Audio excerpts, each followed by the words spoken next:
Skilled عثمان و عرب و فارس ہم مومنان اوسط از جذبہ اعانت آیند والہانہ. اب یہ تشریح ہو رہی ہے جو ہم پہلے پڑھ چکے تھے کہ وہ جو ہے نا مسلمانوں کی مدد کے لیے چینی جنگ ہونی ہے، کانفلکٹ ہونا، چینی بھی آئیں گے اور ایرانی بھی آئیں گے اور یہ بھی آئیں گے، ترکی بھی آئیں گے. یہاں اب عربوں کا اضافہ کر دیا ہے کہ عثمان یعنی سلطنت عثمانیہ والے ترک، او عرب او فارس، ٹھیک ہے، اور ہم مومنان اوسط، مشرق وسطیٰ کے عرب یا مسلمان یا جو بھی ہے، کیا ہوگا یہ ہم مومنان اوسط، انہوں نے تو یا مسلمانوں کے برابر ہو کے آ جائیں گے. میرے خیال یہ مسلمانوں کے وہ یہاں ہم مومنان اوسط سے مراد شاید یہاں پر ہوگی مسلمان، یہ یہاں کے عرب ہوں، ترکی ہوں، ایرانی، یہاں کے ان کے ساتھ کندھا ملا لیں گے، ساتھ جڑ جائیں گے. ٹھیک ہو گیا. میرے خیال میں یہ بنے گا. از جذبہ اعانت، مدد کے جذبے کے ساتھ، آئند والہانہ، والہانہ آئیں گے، بے قرار ہو کے آئیں گے. آ رہے ہیں نا سب، ٹھیک ہے جی. دبا دب آئیں گے اور شبا شب آئیں گے. ویسے معاہدے شاہدے تو ہو گئے نا آخر سے، ابھی سعودی عرب سے ابھی ریسنٹلی ہمارا، تو ویسے اندر خانے تو کچھ باتیں شاید ایران کی بھی چل رہی ہیں، ایران کی بھی چل رہی ہیں، آذربائیجان کے ساتھ بھی ہو گیا ہمارا، ترکی کے ساتھ بھی ہمارا، ترکی کے ساتھ بھی ہونے جا رہے ہیں. ترکی کے ساتھ تو بہت ایڈوانس لیول پہ ہم جا کے کر رہے ہیں چیزیں بہت ساری. ہاں، ترکی سے انڈیا بھی بہت ناراض ہو گیا اس وجہ سے.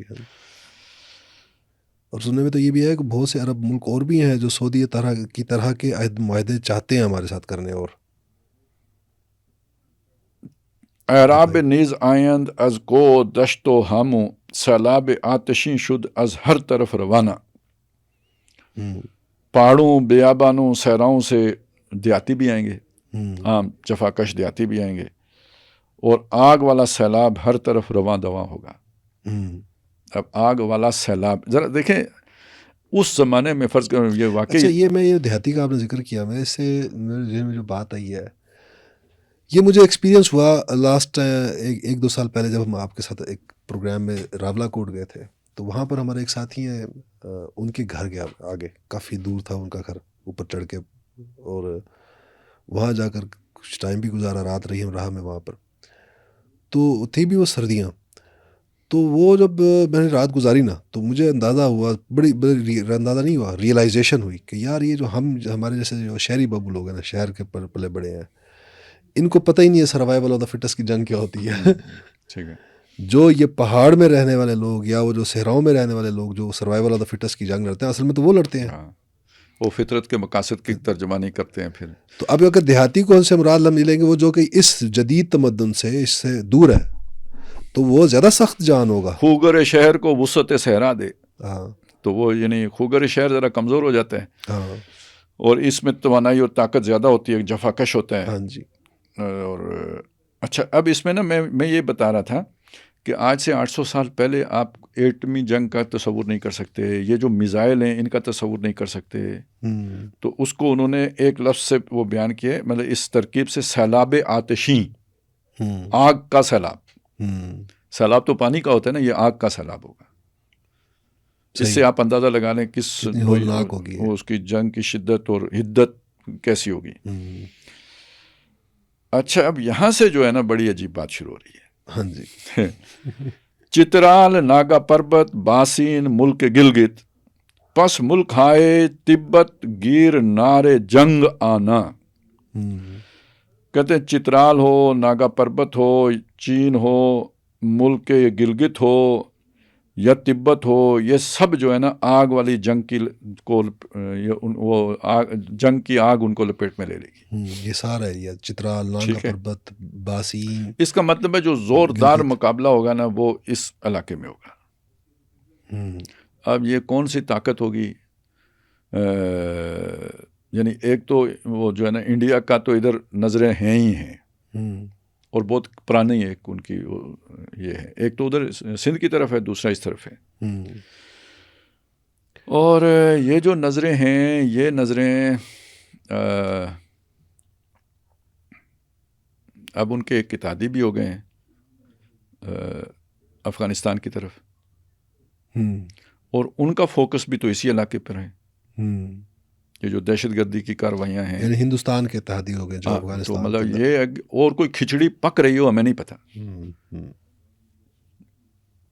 کوئی مطلب اب وہ ظاہر دورے ہو رہے ہیں، یہ ادھر جا رہے ہیں، وہ ادھر آ رہے ہیں، تو کوئی کھچڑی ایسی پکا رہے ہوں تو پتہ تو کوئی بھی نہیں. تو یہ حملہ کس طرف سے ہونا ہے یہ نہیں پتہ، لیکن علاقے یہ ہیں. اب چترال کا ذکر آ گیا تو انڈیا کا چترال تک پہنچنا کوئی اتنا جلدی آسان تو نہیں ہے، لیکن یہ اس طرف سے اگر یلغار ہوتی ہے تو وہ تو چترال پر حملہ کرنا مشکل نہیں ہے.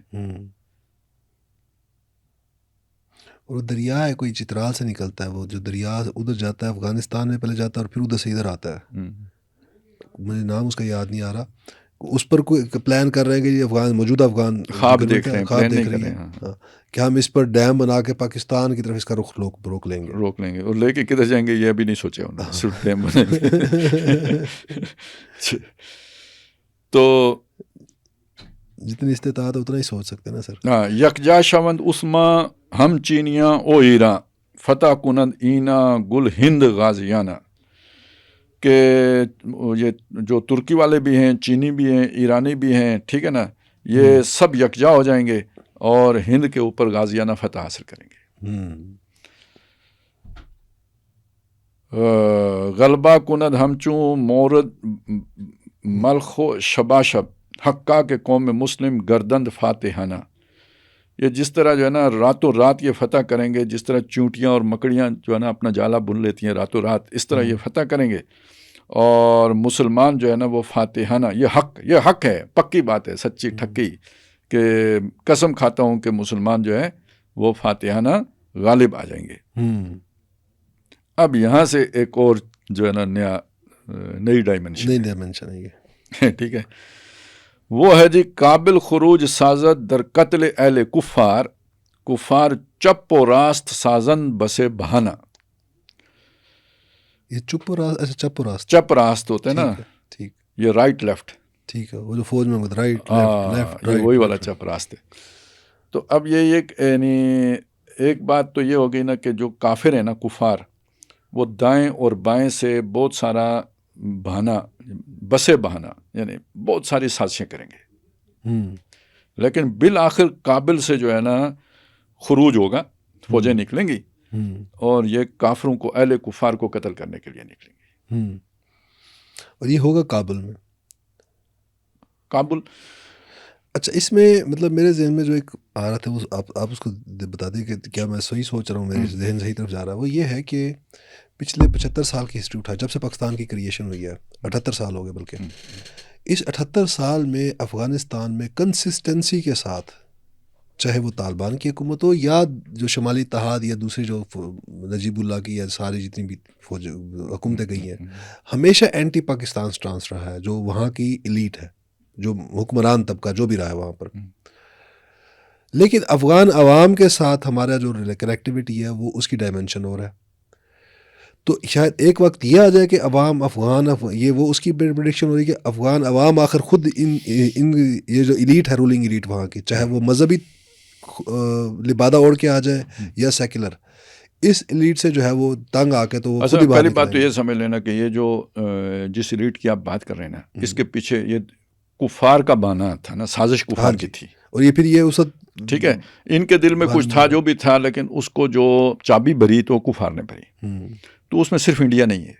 ہاں جی، بالکل ایسا ہی. ٹھیک ہے، اس میں بھی ہے، اس میں برطانیہ بھی ہے، بالکل اس میں یورپی طاقتیں بھی ہیں، امریکہ بھی ہے. ابھی ناروے والے کو کیوں تکلیف ہو گئی ہے، اس کا سفیر کیوں آ گیا تھا ادھر، وہ BLA والا چکر ہے نا.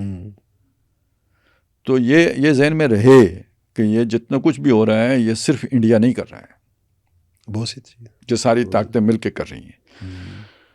اور وہ آپ کا وہی جو ناری آتشی اسلحہ ہے نا، مسئلہ وہ ہے سارا، وہ سب سے بڑی آتش والا جو اسلحہ ہے.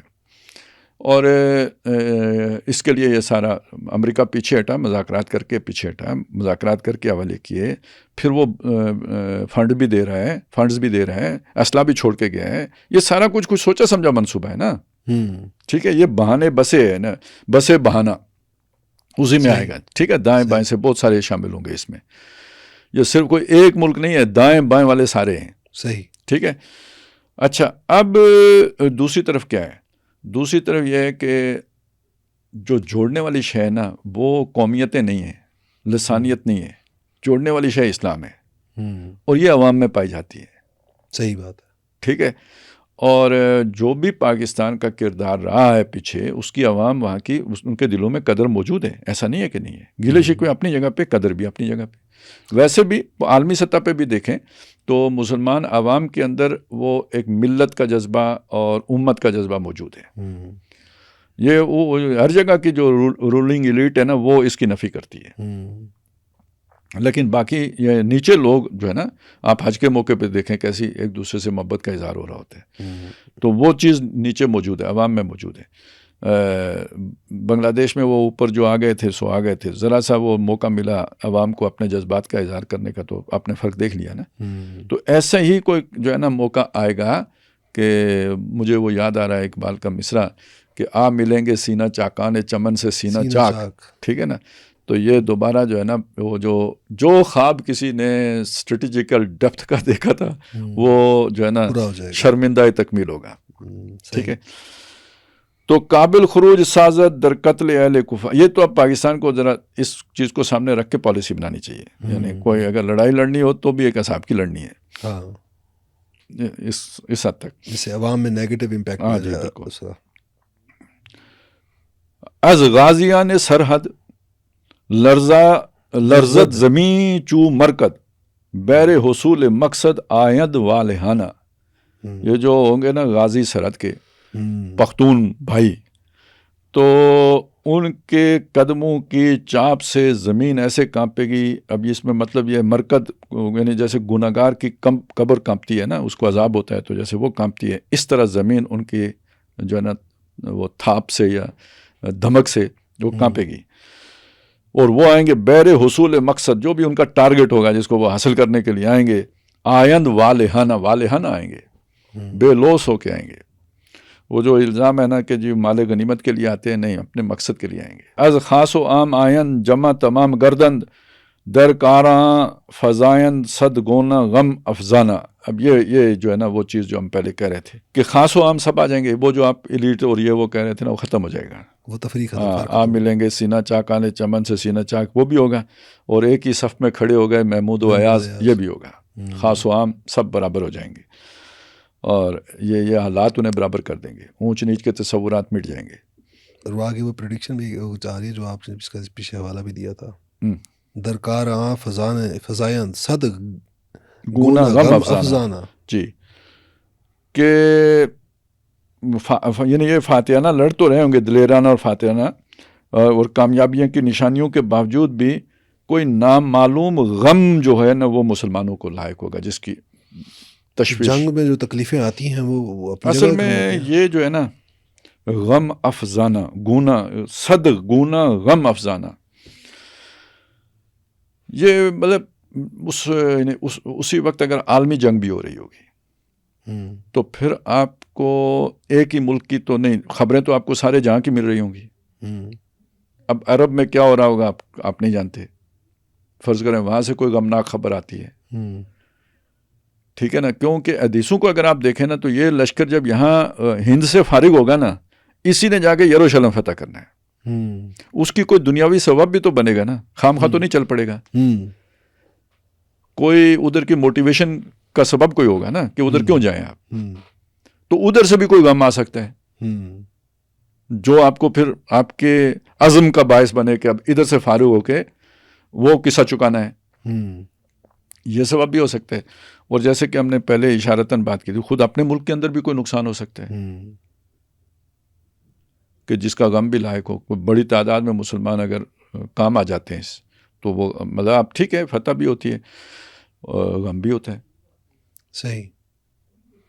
اور جنگ میں غم قرآن مجید کہتا ہے یہ بڑا ضروری ہوتا ہے. فَأَصَابَكُمْ غَمًّا بِغَمٍّ لِكَيْ لَا تَحْزَنُوا عَلَىٰ مَا فَاتَكُمْ وَلَا مَا أَصَابَكُمْ. ہم نے تمہیں غم کے اوپر غم دیا تاکہ جو تمہارے ہاتھ سے نکل گیا اس کا تم غم نہ کرو. مشکلیں اتنی پڑی مجھ پہ کہ آسان ہو گئی ہیں. جی، لیکن وہ جو سورہ رنج سے خوگر ہوا انسان تو مٹ جاتا ہے رنج. چلیں وہ آئے بر میں جو ہے والصابرین فی الباساء والضراء وحین الباس، وہ مطلب یہ جو تکلیفیں آتی ہیں جنگ کے نتیجے میں، ہاں تو اس پہ صبر کرنے کی جو بات ہو رہی ہے وہاں پر، اس کا مطلب یہ جنگ کے اندر کوئی بہت سی تکلیفیں میں سے کوئی تکلیف بھی ہو سکتی ہے، قومی سطح کی بھی ہو سکتی ہے کوئی. وہ آگے اصل شعر میں میں ایک شعر میں بات کو یہاں پہ نوٹ کرنا ہے کہ یہ تکلیفیں اللہ کیوں دیتے ہیں. مطلب کوئی اللہ تعالیٰ اذیت پسند ہے؟ یہ تو نہیں ہے نا. یہ تکلیفیں انسان کی تربیت کے لیے. یہ دنیا میں ایک یہ ہوتا ہے نا، آپ نے تعلیم حاصل کی، ڈگری کی، آپ کو ایک جو ہے نا وہ موقع ملا، ماحول ملا، اس سے آپ نے سیکھا، لرن کیا، اور آپ کے اندر کچھ جو ہے نا صلاحیتیں پروان چڑھیں. یہ ایک تربیت ہے. کچھ جو تجربات سے، وہ جیسے اقبال نے کہا نا انر ایکسپیرینس، یہ جو تجربات سے بندہ سیکھتا ہے نا، یہ اس پہ بھاری ہوتا ہے. اور اس میں جو سوچ کو بلندی ملتی ہے وہ عام جو ہماری روایتی تعلیم ہے اس سے نہیں مل سکتی. ٹھیک ہے. وہ علامہ اقبال کا ایک شعر ہے نا کہ کار جہاں بانی سے ہے دشوار تر کار جہاں بینی. دنیا کا انتظام، انصرام، چلانا دنیا کو، وہ ایڈمنسٹریشن، مینجمنٹ، اس سے مشکل ہے اس کو سمجھنا، اس کو دیکھنا، اس کی حقیقت جاننا. کار جہاں بانی سے ہے دشوار تر کار جہاں بینی، جگر خوں ہو تو چشم دل میں ہوتی ہے نظر پیدا.